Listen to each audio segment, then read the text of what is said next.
آپ خلافت ابو بکر کو نہیں مانتے، مسئلہ اس وجہ سے آپ کو ہم کافر نہیں کہتے. ہمارا اور آپ کا نزاع ابو بکر کی خلافت پر ہے، یہ بہت اہم مسئلہ ہے، چاہے آپ اس کو اصول دین سے سمجھے یا نہ سمجھے، لیکن مسلمانوں کا خلافات کا اور ان میں تنازعات کا جڑ یہی ہے. اللہ کے بندو، ہمارا اور آپ کا مسئلہ تو زمین عثمان کا ہے، زمین عثمان کا فرق ہے بھائی. اوکے، ابھی آپ کی تقریر صحیح ہو گئی ہے، تقریر آپ کی صحیح ہے. مشکور صاحب آج آ کے یہاں پہ تہز نہز کریں گے شیعوں کا جو نا طبیعت وہ صاف کرنے کے لیے آئے، بڑے غصے میں مشکور بھائی. آج جو شیعوں کی خیر نہیں ہے، یہ جہاد کے لیے آئے بھائی. السلام علیکم مشکور صاحب، کیسے ہیں؟ وعلیکم السلام ورحمۃ اللہ وبرکاتہ. آپ خیریت سے کیسے ہیں؟ صحیح آپ ہیں؟ ٹھیک ٹھاک ہیں حضور؟ میری آپ کو آواز کلیئر آ رہی ہے سر؟ آواز آ رہی ہے، آواز واضح ہے، بات کریں. بسم اللہ. اللہ اکبر. میں تو یار 2 گھنٹے ہو گئے مجھے پورے اقرار کرتے میں ہوئے. آپ سے بہت معذرت چاہتا ہوں، بہت معذرت چاہتا ہوں. میں آپ کو لینا چاہ رہا تھا ان سے پہلے، اپنے اشرف بھائی سے پہلے، لیکن وہ جو تھے آپ کی کال کر چکی تھی. تو پھر یہ جو اشرف بھائی جو ہے نا، یہ ایسے شکایتی آدمی ہیں، یہ ایسے شکایتی آدمی ہیں کہ اگر ان کا کال وہ نہ لیں، ان کو ٹائم، وہ کہتے ہیں ٹائمر لگا کے مجھے ٹائم دے دو. اگر ٹائم نہ دیتے تو پھر یہ ان کا رونا دھونا قیامت تک رہتا کہ اللہ یاری نے میری بات کاٹی ہے. چلیں مشکور صاحب بسم اللہ کریں. چلو اچھا، وہ ابھی باتیں تو بہت ساری کرنی ہے. اچھا میں تعارف کرا دوں. مشکور صاحب جو ہے عالم دین ہے. مشکور صاحب باقاعدہ یعنی آفیشلی سرکاری طور پر، رسمی طور پر نہیں کہ یہ لوگ کہتے ہیں فلانی عالم ہے ویسے کتاب پڑھ کے مولوی بن گیا نا، اس طرح نہیں. یہ واقعا عالم دین ہے، پیش امام ہے، یونیورسٹی سے بھی پڑھے، مدرسے سے، یہی صحیح ہے نا، مدرسے سے بھی پڑھے، علامہ صاحب ہیں. یہ یہاں پر ان سے گفتگو کرتے ہیں، ان کے علم سے استفادہ کرتے ہیں، اور یہ تشریف انہوں نے ذرہ نوازی کی ہے. ہم ان کو انتظار کرنا پڑا، ہم سے بہت معذرت چاہتے ہیں. آپ سب ان کی قدر کریں انشاءاللہ تبارک و تعالی، کہ علمی گفتگو ہو جائے اور ہمارے اور آپ کے علم میں اضافہ ہو انشاءاللہ تبارک و تعالی، اور ان کے تشریف آوری کا شکریہ ادا کریں. بسم اللہ کریں مشکور صاحب. اچھا، 1-2-4 باتیں میں ضروری پہلے ابتدائی طور پہ کرنا چاہوں گا. ایک تو یہ ہے کہ ٹائمنگ جو ہے نا وہ آپ طے کیجیے، 5 منٹ یا 4 منٹ جو آپ مناسب سمجھتے ہیں. پھر آپ کی مرضی، 5 منٹ رکھ دیں، 5 منٹ صحیح ہے، 10 منٹ جو آپ چاہیں، جو آپ چاہیں اسی طرح کر دیں گے. آپ جو حکم دیں ہم میرا یہ خیال 5 منٹ کافی ہے. 5 منٹ میں آپ اپنی بات کو جو ہے وہ مکمل کیجیے.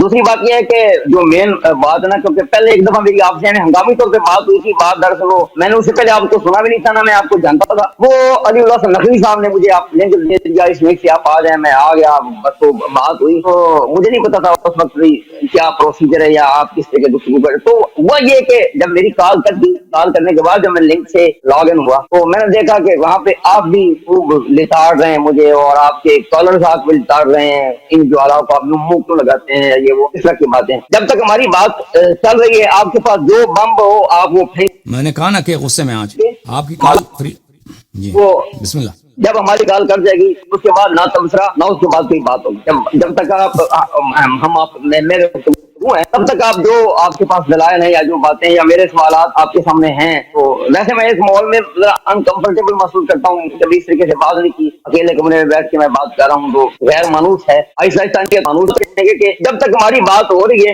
آپ اس وقت تک جو مرضی باتیں کریں، آپ کلام کریں، اس کے بعد کوئی تبصرہ نہیں ہوگا. اگر میرے جانے کے بعد آپ تبصرہ کریں گے تو اس کا مطلب یہ آپ جو ہے نا وہ خالی بس سیر، ہوائی سیر کرنے کے، اس سے بات کرنے کے جو ہے نا وہ آپ ہمت نہیں رکھتے. تو جب تک ہماری بات ہو رہی میرے بھائی آپ بات کریں، آپ کے پاس جو دلائل ہیں آپ وہ کریں یا ہمارے سوالات کی. اچھا، تو اصل بات جو ہماری اس وقت شروع ہوئی تھی وہ بھی مسئلہ امامت منصوص من اللہ پہ ہوئی تھی، آج بھی اسی پہ ہوگی انشاءاللہ تعالیٰ. لیکن وہ جب امامت منصوص من اللہ کی بات کرتے ہیں تو پھر آپ ادھر ادھر کی باتیں کرتے ہیں، تاریخ قرآن پاک پہ آ جاتے ہیں. تو آج یہ 2 باتیں نا ان کو ہم نے کسی کو طے کرنا ہے، کسی کا حل کرنے کی کوشش کر رہے ہیں. امامت اگر منصوص من اللہ کی طرف سے منصوص ہے تو پھر اس کی تعین کیسے ہوگی، کیسے پتہ چلے گا کہ یہ کہاں سے ہم اس کے دلائل کہاں سے حاصل کریں گے. تو اس کے اوپر بات کرنے سے پہلے ایک میرا سوال آپ کے پاس پہلے بھی پڑا ہے بہت عرصے سے. وہ سوال میں نے علی اللہ نقوی صاحب کو کہا تھا کہ علی صاحب کے پاس ریفر کریں. آپ نے لکھ لیا تھا، جواب اس کا کوئی نہیں دیا تھا. اس سے پہلے سے میں یہ سمجھتا ہوں کہ اس سوال کے اوپر نا وہ بات کرنے کے وہ اس کا آپ نے پھر تحقیق کی تو کیا نتیجہ نکلا. تو سوال میرا پہلے یہ ہے سر آپ سے کہ اہل تشیع کے نظریات کے مطابق ائمہ اثنا عشر جو ہیں یہ رسول اللہ صلی اللہ علیہ وسلم کے علاوہ تمام نبیوں سے، تمام انبیاء اور رسول سے افضل اور اعلیٰ ہے. ایسا ہی ہے سر؟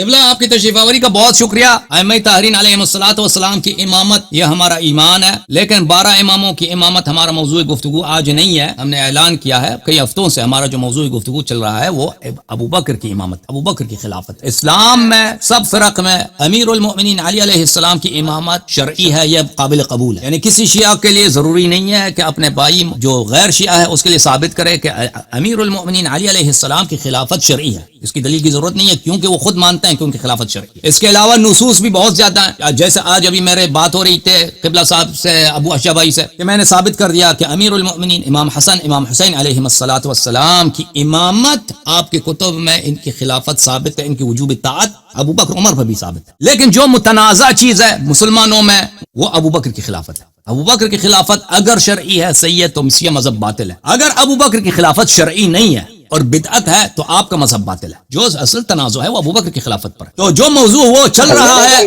اگر آپ مہربانی کریں اس موضوع پہ گفتگو کریں، میں آپ کی خدمت بہت خوش ہو جاؤں گا اور میں آپ کا بہت شکریہ ادا کروں گا کہ آپ ہمارے پروگرام میں تشریف لائے ہیں۔ تو اس موضوع میں کیونکہ آپ کے مذہب کا اساس اس بات پر ہے کہ ابو بکر کی خلافت شرعی ہے، چاہے وہ رسول اللہ صلی اللہ علیہ وسلم نے نص دیا ہو کہ میرے بعد ابو بکر خلیفہ ہے، یا کوئی ایسا فارمولا دکھایا ہو یا کوئی ایسی بات ہو شریعت میں کہ اسے پتہ چلتا ہو کہ اس کی خلافت شرعی ہے، تو اس کی خلافت کے شرعی ہونے کی دلیل کیا ہے؟ اگر نہیں ہے، اگر ابو بکر کی خلافت غیر شرعی ہے تو اس کی خلافت بدعت ہے، اور بدعتی سب کو پتہ ہے کہ بدعتی جہنمی ہوتا ہے۔ تو حضور اگر آپ برا نہ مانیں، ٹھیک ہے نا، تو ابو بکر کی خلافت پہ بات کرتے ہیں۔ اب اگر آپ اعلان کریں کہ میں بالکل انکار کرتا ہوں، بات نہیں کرنا چاہتا اس موضوع پر، تو آپ مہمان میں آپ کی بات کی تعمیل کروں گا، لیکن اس سے پہلے میں اس مرحلے تک جاؤں، میں آپ سے میری توقع یہی ہے، دیکھنے والوں کی توقع یہی ہے، یہاں پہ شیعہ اس پروگرام کو دیکھ رہے ہیں، غیر شیعہ اس پروگرام کو دیکھ رہے ہیں، ایک عالم دین ہونے کے ناطے اس پروگرام میں تشریف آئے، موضوع گفتگو جو ہے ابو بکر کی خلافت ہے۔ آپ کے پاس ابو بکر کی خلافت کی اگر کوئی شرعی دلیل ہے آپ ہمیں مستفیض فرمائیں اور اس پہ آپ افادہ فرمائیں۔ بسم اللہ کریں۔ عرض کرنے کے مقصد یہ ہے کہ بھائی ہمارے ہاں تو خلافت اتنا بڑا ہوا ہے ہی نہیں، یہ تو آپ کے یہاں ہی ہے، یہ منصوص ہے، اللہ نصب کرتا ہے نام آنے کے انہ من انکر امامت احد الائمۃ، پہلے آپ وہ آیت پڑھ رہے تھے حضرت ابراہیم والی، اذ ابتلى ابراہیم ربہ بکلمات میں، اس میں فاتممنا قال انی جاعلک للناس خلیفہ، نے کہا خلیفہ نہیں امام، قال انی جاعلک للناس اماما۔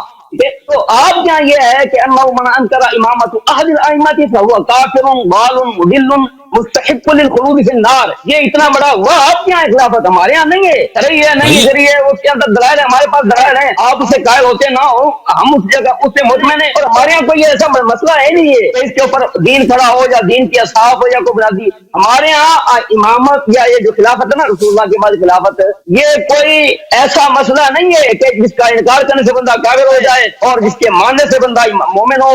اس کا کسی ایک خلیفے کا اگر انکار کر دے تو ایسے ہی جیسے اس نے ہر دین کا ہی بیڑا کر دیا، نہ نبیوں کو مانا یا نہ رسولوں کو مانا، وہ کافر۔ ہمارے یہاں کوئی ایسا مسئلہ ہی نہیں میرے بھائی، میں بات کرنا چاہتا ہوں اصولی مسئلے پہ، اور امامت اصولی مسئلہ صرف اہل تشیع کیا ہے، ہمارے یہاں نہیں ہے۔ آپ ہمیں مطلب میں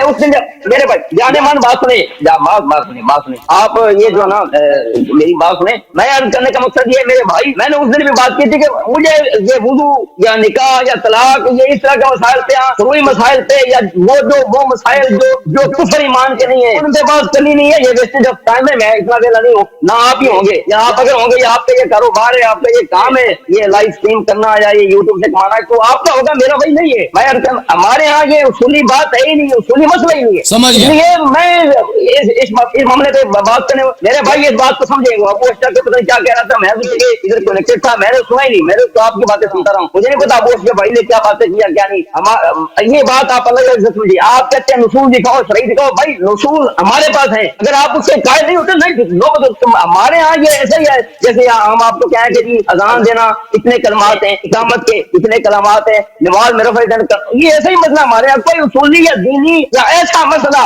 جس کے ماننے یا نہ ماننے پر کفر اور اسلام کا دار و مدار ہو، ہمارے ہاں میرے بھائی ایسا ہوا نہیں ہے۔ یہ آپ کے یہاں اہل تشیع کا امامت، اور یہ بھی عجیب بات ہے کہ امامت ہے ہمارے یہاں امام خلافت ولایت یہ سب ایک چیزیں، عجیب ڈرامہ ہے بھائی۔ امام یہ اس لیے کیا ہے کہ چونکہ کچھ دلائل امامت کے حوالے سے مل جائیں گے قرآن و سنت میں سے، کچھ خلافت کے حوالے سے، کچھ ولایت کے، ملا کے اتنا بڑا پلندہ بن جائے گا۔ اور بھائی ایک بات کرو، اگر یہ کوئی منصب رسول اللہ کے بعد اگر منصوص من اللہ منصب امامت ہے تو پھر امامت کے بعد ادھر خلیفہ والی انہی تارکون فیکم خلیفتین، اور وہ خلیفتین والی چلو ادھر بھی بات کریں گے تو پھر بتائیں گے وہ کتاب اللہ اطرتی جو آتا ہے، کتاب اللہ و اطرتی، وہ اطرتی ہے نا، اس میں سے 12 کی تخصیص آپ کی بنیاد پہ کرتے ہیں کہ یہ جی 12 ہیں، اور پھر جو حدیث آپ جاتے ہیں کہ انت منی بھی منزلت ہارون و موسیٰ، تو عجیب بیچارے آپ 12 کو کہتے ہیں، اس میں سے اگر ثابت نہیں ہوگا اگلے مراحل پہ جا رہے ہیں، آپ اگلے مراحل پہ جا رہے ہیں. حضور والا آپ کی خدمت میں عرض یہ ہے، اجازت دیں آپ مجھے بھی بات کرنے کا. میں آ رہا ہوں، میں اس بات پہ آ رہا ہوں. نہیں ابھی ہم تو وہ جو میں یہ بات بعد میں کرنا چاہتا تھا. پہلے میں ایک ضروری سوال جو میرا پہلے کا آپ کے پاس ہے، آپ نے لکھا تھا، پہلے میں اس میں بات کرنا چاہتا تھا. ابھی کرنے کے بس اب ابھی آپ اگر آپ کی بات کریں تو بات کریں، پھر آپ یہ سمجھیں کہ آپ ہم سے یہ دلیل نہ مانگے. ہمارے یہاں تو یہ کوئی سنی دینی مسئلہ ہے ہی نہیں. آپ خلافت ابو بکر کو نہیں مانتے، مسئلہ کس وجہ سے آپ کو ہم کافر نہیں کہتے، لیکن ہم مولا علی کی خلافت کو نہیں مانتے، آپ ہمیں کافر کہتے ہیں. اللہ کے بندو، ہمارا اور آپ کے مسئلہ تو زمین اسمان کا ہے، زمین اسمان کا فرق ہے بھائی. اوکے ابھی آپ کی تقریر صحیح ہو گئی ہے، تقریر آپ کی صحیح ہے، تقریر آپ کی صحیح ہے. آپ نے 5 منٹ سے بھی زیادہ لیا. اب سنیں عزیزو، اب میری باری، میں 5 منٹ بات کروں. ابھی ٹائم شروع نہیں تھا. ابھی میں ٹائمر لگا دیتا ہوں تاکہ باری باری پہ گفتگو ہو، تاکہ باری باری پہ گفتگو ہو، تاکہ دوسرے پہ ظلم نہ ہو. میں ٹائمر لگا دیتا ہوں. محترم ناظرین، یہ کہتے ہیں کہ ہمارے پاس یہ مسئلہ نہیں ہے کہ ابو بکر کی خلافت جو ہے یہ اصول دین میں سے ہے، لیکن آپ کے نزدیک ابو بکر کی خلافت شرعی ہے یا غیر شرعی ہے؟ اس سے تو انکار نہیں کر سکتے کہ وہ آپ کے نزدیک اس کی خلافت شرعی ہے. آپ یہ تو نہیں کہتے کہ اس کے ابو بکر کی خلافت شریعت میں ہے ہی نہیں. آپ تو کہتے ہیں اس کی خلافت شریعت میں صحیح ہے، شرعی لحاظ سے. آپ کہتے ہیں خلیفۃ الرسول صلی اللہ علیہ وسلم، رسول اللہ صلی اللہ علیہ وسلم کا جانشین. آپ نے ایک بات کو رسول پاک صلی اللہ علیہ وسلم سے نسبت دی ہے. وہ نسبت کیا ہے کہ یہ پیغمبر صلی اللہ علیہ وسلم کی جانشین ہے. اس کی یہ جانشینی پیغمبر صلی اللہ علیہ وسلم سے کہ اس کی جانشین ہے، اس کے خلیفہ ہیں. آپ کہہ دینا کہ اس کا منکر کافر نہیں ہوتا. میری بات نہ کرنے، یہ آپ کہہ دیں کہ اس کا جو منکر ہے وہ کافر نہیں ہوتا. ٹھیک ہے، کافر نہیں ہوتا. ہم بھی نہیں کہتے کہ جو امام کا انکار کرتا ہے، امامت کا انکار کرتا ہے وہ کافر ہوتا ہے. بہرحال وہ بحث دوسری بحث ہے. لیکن مسئلہ چاہے شریعت، مسئلہ شرع مقدس میں چاہے جزئی ہو چاہے کلی ہو، چاہے بڑا ہو چاہے چھوٹی ہو. ابھی کوئی کہہ دینا کہ شریعت میں داڑھی ہے یا نہیں. اب اگر کوئی کہہ دے کہ داڑھی بدعت ہے، آپ کہہ دیں حدیث دکھائیں گے کہ بھئی اس وجہ سے، حالانکہ داڑھی اتنی بڑی بات نہیں ہے، لیکن آپ کو دکھائیں گے اس کو کہ یہ شرع میں ہے، اس کی دلیل یہ ہے. کوئی کہہ دے عورتوں کے لیے حجاب پردہ کرنا یہ واجب ہے، آپ قرآن کی آیت دکھائیں گے کہ بھئی ٹھیک ہے، اگر کوئی عورت پردہ نہیں کرتی، ہم نہیں کہتے وہ کافر ہے، لیکن پردہ اسلام میں ہے، اس کی آیت یہ ہے. اسی طرح دوسرے بہت سارے امور ہیں کہ اس کے لیے شرعی دلیل کی ضرورت ہے. مثلا آپ پاخانہ جاتے ہیں، اس کے مستحبات کیا ہیں، مکروہات کیا ہیں. پاخانہ سے نکلتے ہیں، جوتے پہنتے ہیں، اس کے مستحبات کیا ہیں، یہ سب شریعت میں ہے. اب آپ کہہ دیں کہ اس کی ضرورت ہی نہیں ہے کیونکہ اس کا منکر جو ہے، اس کا منکر کافر نہیں ہوتا، اس پہ جو عمل نہیں کرتا وہ کافر نہیں ہوتا، ہمیں اس کی شرعی دلیل کی ضرورت نہیں ہے. یہ ایک بہت ہی ناقص بات ہے. ہمارا اور آپ کا نزاع ابو بکر کی خلافت پر ہے. یہ بہت اہم مسئلہ ہے، چاہے آپ اس کو اصول دین سے سمجھیں یا نہ سمجھیں، لیکن مسلمانوں کا خلافات کا اور ان میں تنازعات کا جڑ یہی ہے. جیسے میں نے عرض کیا، اگر ابو بکر کی خلافت صحیح ہے تو آپ کا مذہب صحیح ہے، ہمارا مذہب باطل ہے. لیکن اگر اس کی خلافت شرعی نہیں ہے، چاہے وہ اصول دین میں سے ہو نہ ہو، بہت سارے دین کا ارکان ہے نا، ہزاروں کی تعداد میں اصول دین میں سے نہیں ہے، اس پہ کوئی عمل نہیں کرتا، کافر نہیں ہوتا. لیکن ابو بکر کی خلافت اگر شرعی نہیں ہے، شرعی نہیں، تو آپ کا مذہب اساسی سے باطل، اساسی سے باطل، کیونکہ آپ کے مذہب کا اساس ابو بکر کی خلافت پر ہے. پھر آپ خوشیاں ہونا پڑے گا کیونکہ امیر المؤمنین علیہ الصلوۃ والسلام کی خلافت کی شرعی ہونے میں نزاع نہیں ہے. آپ مانتے ہیں کہ ان کی خلافت شرعی ہے.